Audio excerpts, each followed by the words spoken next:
2023 arrive très clairement et chacun a son projet. Dans mon agenda, je crois que je suis à 421 personnes qui m'en ont écrit pour dire: ingénieur, je veux faire la culture de tomates, je veux faire la culture de bananier plantain, je veux faire la culture d'avocat, je veux faire. Et ben, dans le même agenda, j'ai eu à visiter pas mal de sites. Question de donner ce que je pense en termes d'expérience et d'expertise. Je suis aujourd'hui dans la région du centre et je suis précisément à Konolinga.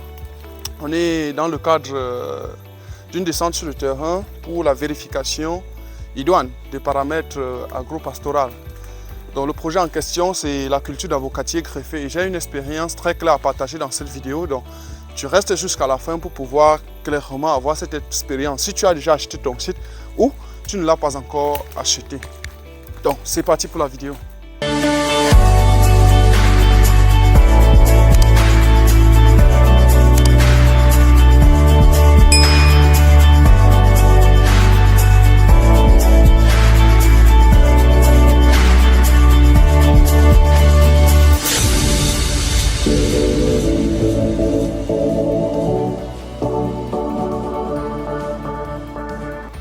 Salut à toi et bienvenue sur la chaîne, je suis Kana Evaris, je suis expert en agronomie, mécanisation agricole. Ici je te parle d'agriculture, de business agricole parce que c'est tout ceci qui va faire que notre communauté émerge ou bien qui va faire que notre continent arrête d'importer les chips de la Belgique, arrête d'importer les yams de la Chine et tout ceci. Dans cette chaîne, on essaye de recadrer l'objectif agriculture pour pouvoir te permettre à toi qui as des projets agricoles d'avoir le maximum d'informations nécessaires pour te lancer. Donc, si tu as un projet agricole, tu t'abonnes, tu actives la cloche de notification parce que chaque semaine, nous partageons 2 à 3 vidéos de conseils agricoles qui te permettent de te lancer en agriculture. Et pour ceux qui veulent aller plus loin, vous avez déjà des informations sur la formation que j'organise cette fin du mois de novembre, notamment sur la culture d'avocat, la culture de bananier plantain, la culture de maïs. Et à la fin, on ira en Balmayo voir mon site personnel et tu verras comment je fais tout ceci associé à l'élevage. Maintenant que tu sais tout ça, quels sont donc les critères qui entrent dans l'achat du site? Parce qu'aujourd'hui, il faut remarquer avec force que la procédure foncière est beaucoup difficile dans le cadre de notre pays. Et je voudrais même que tu retiennes une chose.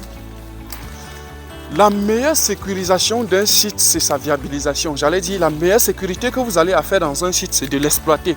Si vous achetez un site et que vous laissez abandonner en forêt, le donateur peut encore vendre. Et donc c'est tout ceci qui me permet de te donner l'information qui suit dans cette vidéo. Quand tu es jeune, tu veux te lancer dans l'agriculture, l'achat du site est la première étape. Mais comment tu dois procéder pendant l'achat du site? Parce qu'il faut quand même que tu retiennes que tout le monde n'est pas au même niveau. Mon site en Balmayo, c'est pratiquement 3 hectares. Et pourtant, je suis pilote des projets de 500 hectares, 400 hectares et tout le reste. Je n'ai pas acquis un grand site tout simplement à cause des critères dont je vais partager avec toi dans cette vidéo. Voilà. Donc, j'ai une formule qui marche. Si vous résidez dans une ville, vous voulez acheter un site, assurez-vous que vous achetez le site dans le même rayon de votre ville. Ceci va permettre de faciliter la gestion de votre exploitation. Dans une conférence même que j'avais organisée à Yaoundé, j'avais fait mention de ceci. N'achetez jamais un site qui est à plus de 150 mètres de votre domicile. 150 km, attention. Donc, si vous vivez quelque part et vous allez à 400 km acheter un terrain, je puisse déjà vous assurer que c'est pénible. Si vous résidez à Yaoundé, vous achetez un terrain à Bertois, ça ne marchera pas. Parce qu'on peut vous appeler à coup sûr pour dire que les animaux sont en train de mourir en chaîne à la ferme. Qu'est-ce que tu fais? Il te faut programmer le voyage parce que 1, la distance est grande. De 2, tu ne peux pas faire un jour en aller et retour. De 3, il te faut assez d'argent pour pouvoir t'y rendre.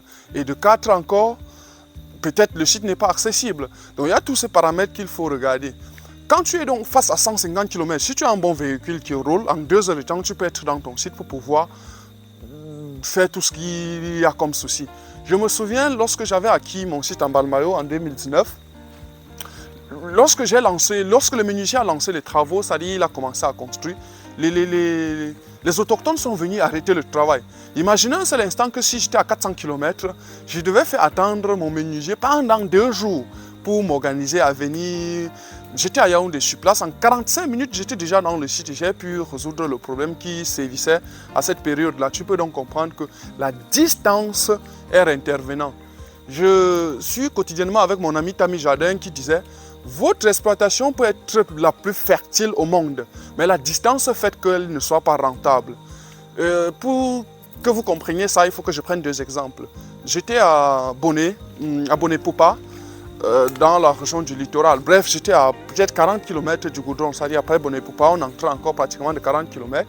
J'arrive dans ce lieu et ben, il y a assez de plantains qui mûrissent, personne ne consomme. Je dis, mais tiens, à Douala, comment ça se passe qu'on a besoin du plantain ici, le plantain pourri? Les gars me signalent que pour faire parvenir un régime de plantain à Boné-Poupa, ça doit coûter 1000 francs.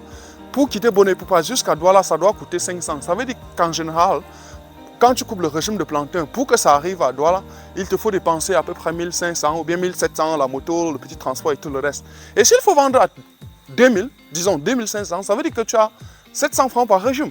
C'est minable, puisque le rejet coûte déjà 200 francs, le trou 100 francs, le planting 100 francs. Bon, globalement, tu te retrouves à un investissement de peut-être 600 en un an pour gagner 100 francs. C'est de trop, c'est pas rentable.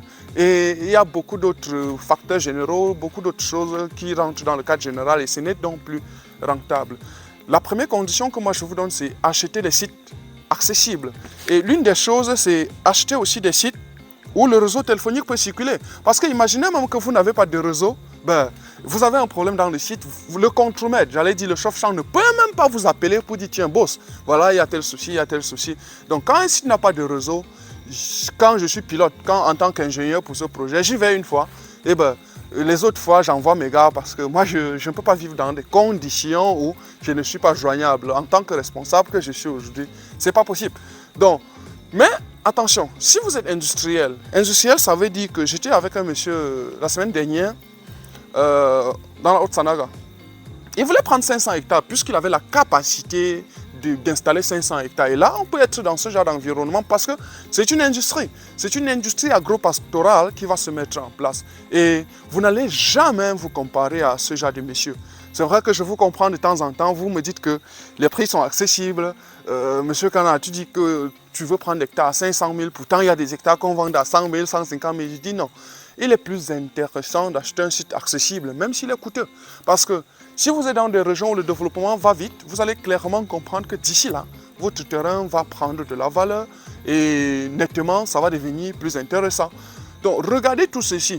Et si vous voulez même associer l'agriculture à l'élevage, regardez le transport de l'alimentation, des ingrédients qui entrent dans l'alimentation, que ce soit des porcs ou des poules, le transport entrée, transport sortie. Si tout ceci est coûteux, votre élevage ne serait pas rentable. Donc il y a tous ces critères et c'est pour ça que désormais, je pense que d'ici l'année prochaine, pour ceux qui vont se lancer pour 2024, je recommanderais pour des projets que je vais personnellement suivre, de travailler dans la gestion et l'acquisition des terres. Ça veut dire que je vous accompagnerai dans l'acquisition des terres parce qu'il y a plein d'erreurs. Je ne vous conte pas une histoire. Je suis arrivé à Mengon un jour. Mengon, c'est précisément dans la région du sud, donc c'est à 500 francs de Bolova. Le gars me dit que je dois donner 15 000 pour qu'il me porte sur la moto afin de m'amener dans un site. Je dis waouh, s'il me prend 15 000 pour aller dans le site, aller et retour, ça fait 30 000. Et ben, j'avais déjà compris que si j'y vais, je vais forcément dormir parce qu'on ne peut pas payer 15 000 quand même en 2 heures de temps. La moto est déjà arrivée. Donc j'avais compris directement que si je quitte là à 8 heures, peut-être c'est à 17 heures que je vais arriver dans le site. Peut-être il faut dormir, travailler demain et attendre le lendemain pour sortir le matin. Donc c'est pénible. Mais si vous êtes industriel, je dis encore ça marche. Industriel, ça veut dire que si vous pouvez prendre des tracteurs pour pouvoir conduire la route jusqu'à chez vous, ça marche. Il y a des sites que je pilote comme ça et qui marchent très bien. Une autre chose, pour ne pas terminer, c'est l'accessibilité à l'eau. Mon gars, je crois même aussi que d'ici 2024, tous les projets que je vais suivre comme pilote ou bien comme ingénieur, s'il n'y a pas de système d'irrigation, je dirais aussi clairement que je ne suis pas partant. Parce qu'il faudrait qu'on comprenne que, avec même la FAO, il explique ça très bien dans un document numéro 56 sur l'irrigation, qu'en réalité, les rendements obtenus par l'agriculture irriguée est jusqu'à 3 fois supérieur à celle en agriculture pluviale. Vous pouvez donc esquisser de comprendre comment l'Europe nous nourrit. Parce qu'ils ont nettement compris que l'agriculture irriguée, au-delà d'être rentable en termes économiques, est aussi rentable en termes de production. Je parle de la quantité. Donc, c'est pourquoi dans ce site, quand je suis arrivé, je suis très fier. On est là face à un marécage très profond et je suis même allé jusqu'au fond. Question de voir la qualité et la quantité de l'eau. C'est vrai que je vais concevoir et installer ici un système de filtrage qui va permettre, puisqu'on veut faire au-delà de l'agriculture, des plants d'avocatier greffés, au-delà de tout ça, on va faire l'élevage et la qualité de l'eau en importe assez. Donc je voudrais par cette vidéo que tu comprennes quelques petits enjeux et je voudrais te donner un conseil pour terminer. Si tu as besoin d'acheter des terres, il serait intéressant de contacter des personnes qui ont l'habitude de le faire. Parce que sinon, tes frères ou bien des gens qui se sont fait tromper et ont acheté des mauvais sites vont te conduire dans leur zone en te donnant tous les avantages. Pourtant, ce n'est nettement pas possible. Donc, même mon démarcheur qui m'a conduit dans un site, j'étais à Kribi, dans une région.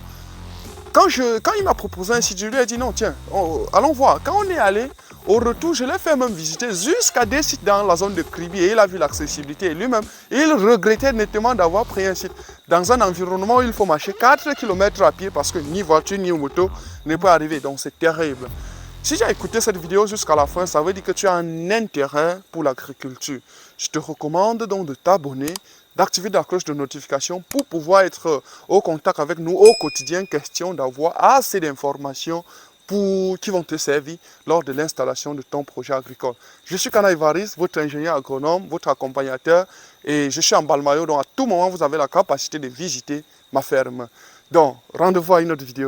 Permettez que je rejoigne très rapidement les 5 services que nous offrons désormais en agriculture. Service numéro 1, fourniture de plants d'arbres fruitiers et agrumes. Service numéro 2, montage des projets. Il s'agira exactement de réaliser pour vous un compte d'exploitation prévisionnel qui vous donne droit aux différentes étapes de votre projet et les finances adéquates et les périodes de réalisation de ces différentes étapes. Service numéro 3, étude de la faisabilité des projets, notamment avec l'analyse du sol et du climat, précisément le pH, l'altitude, la pente, l'ensoleillement et autres. Service numéro 4, mise à votre disposition en location et en vente des machines agricoles et machines agroalimentaires, notamment les mélangeurs broyeurs, les tarières, les motoculteurs, les tracteurs, les semoirs et autres. Service numéro 5, installation des systèmes d'irrigation, précisément avec l'aménagement des sources d'eau, l'installation des systèmes d'irrigation goutte à goutte, des systèmes d'irrigation par aspersion et les systèmes d'irrigation de surface. Pour clôturer, nous avons mis sur pied un ensemble de groupes WhatsApp en fonction des cultures. Si vous voulez intégrer ces différentes plateformes, écrivez-nous afin de rejoindre l'équipe des éleveurs et l'équipe des agriculteurs.